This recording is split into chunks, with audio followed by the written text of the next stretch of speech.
안녕하십니까? 인하대학교 문화콘텐츠 문화경영학과 초빙교수 윤나라입니다. 이 자리에서는 새로운 도구 색다른 활용이라는 제목 아래 제너러티브 AI, 즉 생성인공지능과 문화예술 콘텐츠 작업의 관계를 여러분들과 함께 살펴보고자 합니다. 이른바 알파고 쇼크로부터 불과 몇 년 지났을 뿐입니다만 생성인공지능은 그때와 비교하기 어려울 만큼 큰 영향을 우리 일상에 미치고 있습니다. 특히 생성인공지능은 문화예술 콘텐츠 분야, 그 중에서도 창작 및 제작 분야에서 가장 뜨겁게 논의되고 있는 주제입니다. 이러한 맥락에서 아트앤테크놀로지 전공자이자 연구자로서 생성인공지능에 관한 이야기를 여러분들과 함께 나눌 수 있게 된 점 매우 뜻깊고 감사하게 생각합니다. 올해 초 문화예술 콘텐츠 분야에 중요한 사건이 하나 있었습니다. 보리스 엘닥슨이라는 독일 작가가 세계적인 사진 콘테스트에 인공지능을 활용해서 만든 이미지 한 장을 출품했는데 이 이미지가 대상을 수상했기 때문입니다. 수상 소감을 말하는 자리에서 작가는 해당 이미지가 카메라로 찍은 것이 아니라 생성인공지능으로 만든 것임을 공개적으로 밝혔고요. 이것이 생성인공지능에 관한 논의가 더 활발해지는 계기가 되기를 바란다는 말로 소감을 마무리했습니다. 주최 측은 사실이 밝혀지자 즉시 해당 이미지를 다른 사진으로 교체했습니다. 처음 있는 일은 아닙니다. 앞서 제목 슬라이드 뒤에 깔려있던 그림도 실은 인공지능으로 만들어낸 그림이고 그 그림 역시 회화 콘테스트에서 큰 상을 받았습니다. 자, 그뿐만이 아닙니다. 보다 상업적인 분야에서도 생성인공지능을 활용하는 사례가 빠르게 늘고 있습니다. 지난 여름에 방영된 TV 시리즈 시크릿 인베이전 많이들 보셨을 텐데요. 이 시리즈의 오프닝 애니메이션 생성인공지능으로 만들었습니다. 6월 21일 시리즈의 첫 에피소드가 방영되자마자 이에 관한 다양한 의견들이 빠른 속도로 인터넷을 뜨겁게 달구었습니다. 지금 보시는 화면은 그중 하나를 다룬 기사입니다. 날짜와 시간을 보니까 이 기사도 역시 첫 에피소드가 방영된 직후에 올라온 것임을 알 수 있습니다. 물론 예전과 비교할 수 없을 정도로 많은 부분 디지털화됐고 또 자동화됐음에도 불구하고 애니메이션을 만드는 일은 노동집약적인 측면이 아주 강합니다. 이는 다른 분야와 마찬가지로 애니메이션 제작 역시 인간의 노동력이 매우 중요한 분야라는 뜻이기도 합니다. 지금 보시는 기사는 이 점에 관한 시청자들의 우려를, 즉 문화예술 콘텐츠 분야의 인공지능을 활용하는 것이 일자리에 영향을 줄 것이라는 우려 섞인 전망을 다룬 기사입니다. 이와 유사한 사례를 국내에서도 찾아볼 수 있습니다. 지금 보시는 화면은 올 상반기에 방영된 광고인데요. 이 광고는 여기에 사용된 이미지뿐만 아니라 배경음악까지 생성인공지능을 활용해서 만든 것입니다. 자, 이렇게 다양한 생성인공지능들이 우리와 일상을 함께하고 있습니다. 그리고 그것으로 만들어낼 수 있는 결과물의 양과 종류만큼이나 생성인공지능의 작동 원리 또한 매우 다양합니다. 오늘 이 자리에서는 그중에서 요즘 가장 보편적으로 사용되는 원리 중에 하나인 레이턴트 디퓨전 혹은 잠재적 확산 모델 하나만, 그리고 그 중에서도 가장 기초적이고 핵심적인 부분만 간략하게 살펴보겠습니다. 디퓨전 모델의 트레이닝 과정에서 가장 중요한 요소는 노이즈입니다.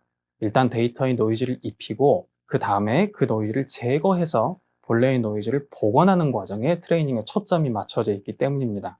원래는 이걸 수억, 수십억 규모로 시행합니다만은 그걸 다 살펴볼 수는 없으니까 오늘은 이미지 딱 한 장만 놓고 예를 들어보겠습니다.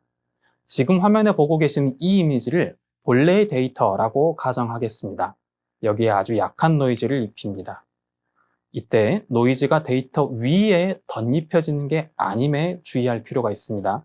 만약 그렇다면 본래 데이터는 노이즈 밑에 100% 그대로 보존되어 있을 건데 그 위에 단지 노이즈가 추가로 얹어진 셈인 거죠. 근데 그렇다면 트레이닝은 그 덧입혀진 혹은 위에 얹어진 노이즈를 단지 다시 벗겨내거나 아니면 치워내서 그 밑에 가려져 있던 본래의 데이터를 드러내는 식으로 이루어질 것이기 때문입니다.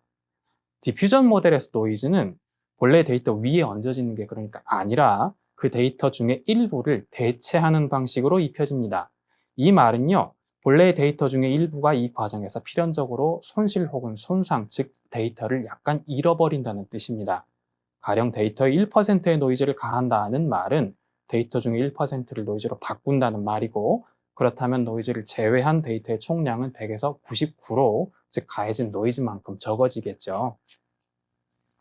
그리고 디퓨전 모델에서 트레이닝은 남아있는 데이터를 기반으로 손실된 데이터를 복원해내는 식으로, 그러니까 99%를 100%로 복원해내는 식으로 이루어집니다. 이걸 인공지능이 혼자서 알아서 할 수는 없고 그렇게 하지도 않습니다. 프로그래머들이 그렇게 할 수 있도록 미리 일일이 프로그래밍 해둔 거예요. 그러므로 겉으로는 아무리 대단하고 신기해 보일지라도 인공지능 역시 프로그래밍 된 대로 작동하는 프로그램이고 소프트웨어입니다. 자, 이렇게 약한 노이즈를 처리하는 데 성공하면 노이즈의 강도를 좀 더 올립니다. 그리고 같은 방식으로 본래의 데이터를 복원하도록 또 트레이닝 하고요. 거기에 성공하면 더 강한 노이즈를 입히고 마찬가지로 본래의 데이터를 복원해내도록 합니다. 자, 이 과정을 반복하다 보면 처음에는 데이터 100대 노이즈 0에서 시작했던 트레이닝이 데이터 99대 노이즈 1, 데이터 98대 노이즈 2를 지나서 데이터 49대 노이즈 51, 데이터 50대 50으로 계속해서 진행이 될 거고요. 그러다 보면 데이터 1대 노이즈 99가 되는 순간도 올 것이고 마침내 데이터 0대 노이즈 100에 이르는 순간도 올 겁니다. 근데 이때에도 본래의 데이터를 복원한다는 목표에는 변함이 없어요. 근데 어떻습니까? 2단계에서는 복원에 참조할 만한 데이터가 하나도 남아있지 않죠. 제로, 즉 전무한 단계입니다. 네, 그런데도 해냅니다. 그렇게 해내도록 프로그래머들이 만들어 놓는 거고요. 따라서 적어도 2단계, 즉 노이즈가 100%에 이르는 이 단계에서만큼은 디퓨전 모델이 손실된 데이터를 복원하는 것이 아니라 새로운 데이터를 만들어낸다, 즉 제너레이트 한다고 이야기할 수 있게 됩니다. 그리고 앞서서 이 트레이닝을 수억, 수십억 규모로 시행한다고 말씀을 드렸는데 지금 보시는 화면은 그 중에 일부를 나타낸 화면입니다. 디퓨전 모델에 관련된 논문에서 가져온 그림인데요. 노이즈로부터 여러 장의 그림을 만들어내는 과정이 잘 시각화되어 있습니다. 자, 여기까지 디퓨전 모델의 작동 원리를 아주 간단한 비유를 통해서 살펴봤습니다. 여기서 우리는 두 지점에 주목해 볼 만합니다. 하나는 비록 인공지능이 단숨에 결과물을 만들어내는 것처럼 보일지라도 실은 그렇게 되기까지 여러 단계를 거치면서 점차적으로 그리고 단계적으로 트레이닝하는 과정이 필수라는 점입니다. 다른 하나는 인공지능이 알아서 그렇게 작동하는 것이 아니라 프로그래머들이 그렇게 작동하도록 미리 프로그래밍 해둔 것이라는 점입니다. 이는 어떤 인공지능이든 일단 사람이, 그것도 한두 명이 아니라 아주 많은 사람이 참여해서 만든 것임을, 즉 우리 인간의 지적 활동의 결과물임을 의미합니다. 그리고 그런 인공지능 하나 더 있습니다. 라지 랭귀지 모델, 즉 대규모 언어 모델이라고 불리는 인공지능입니다. 한 번쯤 들어보셨을 GPT도 언어 모델의 일종입니다. 지금 보시는 화면은 GPT 중에서도 대중적으로 가장 잘 알려진 챗GPT입니다. 사실 우리는 이미 몇 년 전부터 일상에서 다양한 언어 모델들을 이미 사용해 오고 있습니다. 지금 보시는 이메일 자동 작성 기능도 그 중에 하나입니다. 보낸 사람의 이름이나 메일의 내용에 맞춰서 자동 작성 기능을 담당하는 인공지능이 맥락에 적합한 단어와 표현들을 제안하고 사용자는 그걸 간단히 터치하는 것만으로 아주 그럴듯한 수준의 내용과 문장을 자동으로 완성하는 모습을 보고 계십니다. 그러나 이것이 곧 언어 모델이 내용이나 맥락을 이해할 줄 안다는 뜻은 아닙니다.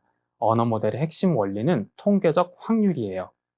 즉 언어 모델은 어떤 단어나 문구 다음에 놓일 확률이 통계적으로 가장 높은 단어나 문구를 구문법에 어긋나지 않는 범위 내에서 차례대로 이어놓는 방식으로 문장을 생성합니다. 간단한 예시를 하나 준비해 봤습니다. 제 앞에 지금 물이 한 병 놓여 있어요. 가장 높은 확률로 지금 목이 좀 타는데 저는 이 물을 아마 마시겠죠.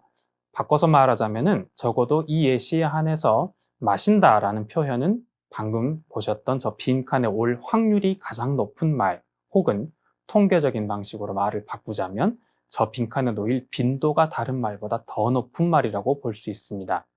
좀 더 살펴보시죠. 물을 잔에 따라서 마시는 사람들도 있습니다. 그래서 물을 잔에 따를 수도 있겠죠. 마신다보다 분명히 덜 사용하는 표현이기는 합니다. 즉, 마신다보다 사용 빈도가 조금 더 적은 표현이기는 해요. 그럼에도 불구하고 따른다도 역시 이 자리에 분명히 놓일 수 있는 표현입니다. 마시거나 따르는 것보다 조금 더 낮은 확률과 빈도이긴 하지만은 제가 아차 하는 순간에 물을 쏟아버릴 수도 있겠죠. 그러므로 쏟는다도 이 자리에 놓일 수 있습니다. 또한 그보다 더 낮은 빈도이긴 하지만 제가 물을 화면에 뿌릴 수도 있을 겁니다. 그래서 뿌린다도 이 자리에 얼마든지 놓일 수 있습니다. 자, 여러분들께서도 빈칸을 직접 한번 채워보세요.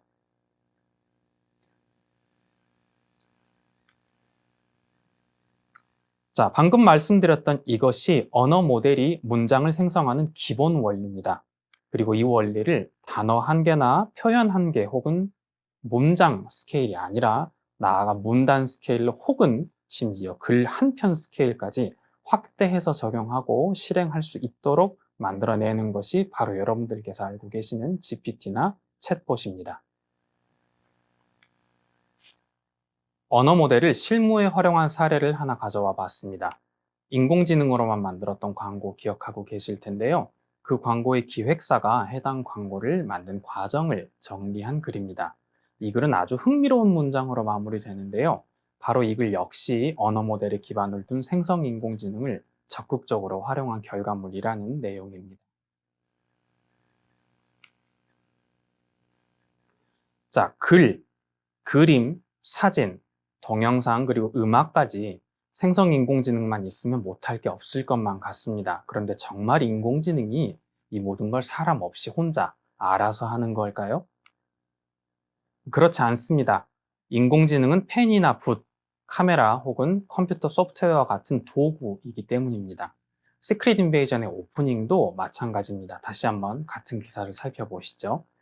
앞에서 보셨던 기사의 뒤쪽에는 해당 오프닝을 만든 스튜디오가 시청자들의 우려에 직접 답변한 내용이 실려 있습니다. 그리고 보시는 바와 같이 그 애니메이션은 인공지능이 만든 것이 아니라 화가가 붓과 캔버스를 도구 삼아 그림을 그리듯이 애니메이터, 그러니까 사람이 컴퓨터와 생성 인공지능을 도구 삼아 만든 것입니다. 그뿐만이 아닙니다. 원하는 결과물을 얻어낼 때까지 시간도 많이 걸리고 시행착오도 아주 많이 해야 합니다. 심지어 해당 분야에서 오랜 경력을 쌓은 전문가들에게조차 생성 인공지능을 활용하는 일은 아예 다른 차원의 일이라는 생각이 들 정도로 쉬운 일이 아니었다고 합니다. 게다가 수십 초 남짓의 광고 한 편을 완성하기 위해서 석 달이 넘는 시간 동안 1만 장이 넘는 이미지를 만들고 또 검토해야 했을 정도로 오랜 시간과 노력이 드는 일이기도 합니다. 자동 판매기나 마법 지팡이 같은 것도 아닙니다. 엘닥슨 역시 생성 인공지능을 더 사용하면 할수록 본인의 창의적인 측면에 대해서 점점 더 깊이 고민하게 된다면서 생성 인공지능을 활용한 이미지 작업이 단순히 버튼을 클릭하는 수준에 그치지 않는다는 점을 분명히 하고 있습니다.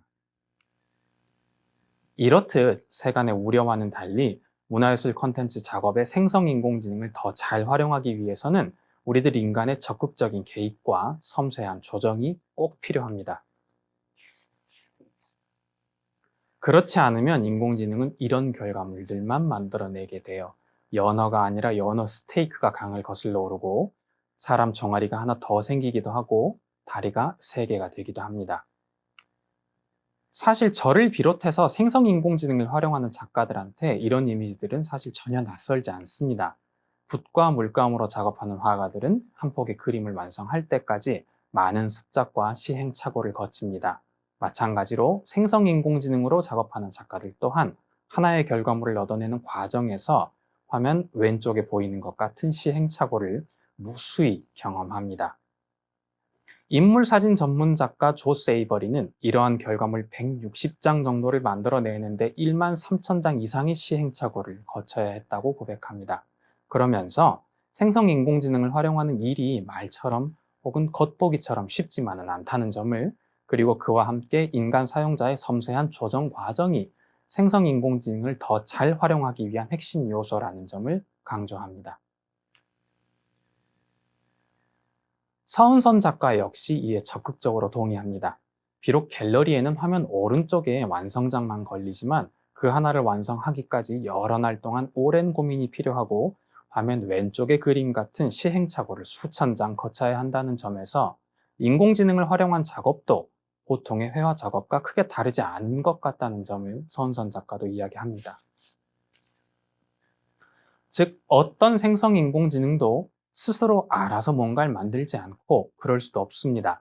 같은 맥락에서 사용자가, 즉 인간이 직접 개입하고 일일이 조정해주지 않는 이상 인공지능이 혼자서 직접 뭔가를 할 수는 없고 실제로 그러지도 않습니다. 생성 인공지능이 새로운 도구라면 결국 우리가 그 도구를 어떻게 활용하느냐가 관건으로 나눴습니다. 이렇게 써보는 건 어떨까요? 진주귀걸이를 한 소녀라는 아주 유명한 그림이죠. 이 그림을 재료 삼아서 새로운 그림을 만들어 볼 수도 있을 겁니다. 빈 공간에 같은 또래 친구를 한 명 만들어 넣어줄 수도 있고, 어두운 배경 대신에 석양이 들이우는 호숫가에 이 둘이 서 있는 모습으로 그림을 바꿀 수도 있으며, 그 그림이 걸려있는 벽난로를 그린 정물화로 탈바꿈시킬 수도 있습니다. 서양화뿐만 아니라 우리 동양의 고전소설도 생성인공지능을 활용해서 재해석할 수 있습니다. 한국의 조영각 작가는 생성인공지능을 가장 적극적으로 활용하는 작가 중 한 명인데요. 지난 2022년에는 우리나라의 고전 구운몽을 생성인공지능을 활용해서 재해석한 작업인 아홉, 구름, 꿈이라는 작업을 내놓기도 했습니다.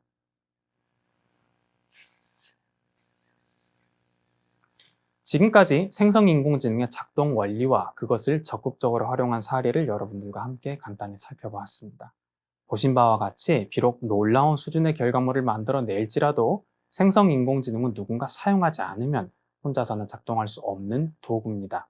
그러므로 그 결과물들은 인공지능이, 즉 AI가 만든 것이라기보다는 AI로 만든 것이며 좀 더 정확히 말하자면 우리 인간이 AI로 만든 것들입니다.